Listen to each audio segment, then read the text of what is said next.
ચાલુ રહે તો સરકારને 48 અબજ રૂપિયાની ત્યાં સ્ટેમ્પ ડ્યુટીની આવક સાથે સાથે ખેડૂતોને 15,000 કરોડ જેટલો ટેક્સ ભરવો પડે। જો આ પરિસ્થિતિમાં આ વધારો ચાલુ રહે તો જે વ્યવસાય છે બાંધકામ ક્ષેત્રે એ તદ્દન પડી ભાગે એમ છે। સાથે સાથે નાના મકાન લેનાર પાલનપુરમાં એ કસ્ટમ ગ્રાહકોને પણ 2 લાખથી 10% જેટલો વધારો કરવામાં આવેલો છે, જે પણ અસહ્ય છે। સાથે સાથે જે ફ્લેટની FSIમાં 3 ગણો વધારો કરાયો છે, જેના કારણે ફ્લેટ પણ ભોગા થશે।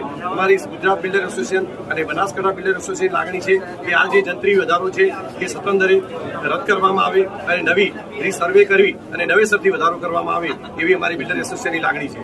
આગામી દિવસોમાં નિર્ણય નહીં આવે તો શું? આગામી દિવસોમાં સમગ્ર ગુજરાત લેવલે 9 થી 11 તારીખ દરમિયાન આવેદનપત્રો આપવામાં આવ્યા હતા। આગામી દિવસોમાં મહેસાણા ખાતે ગુજરાત બિલ્ડર એસોસિએશનની કારોબારી મળશે અને આગામી કાર્યક્રમો એમાં ઘડી કાઢવામાં આવશે।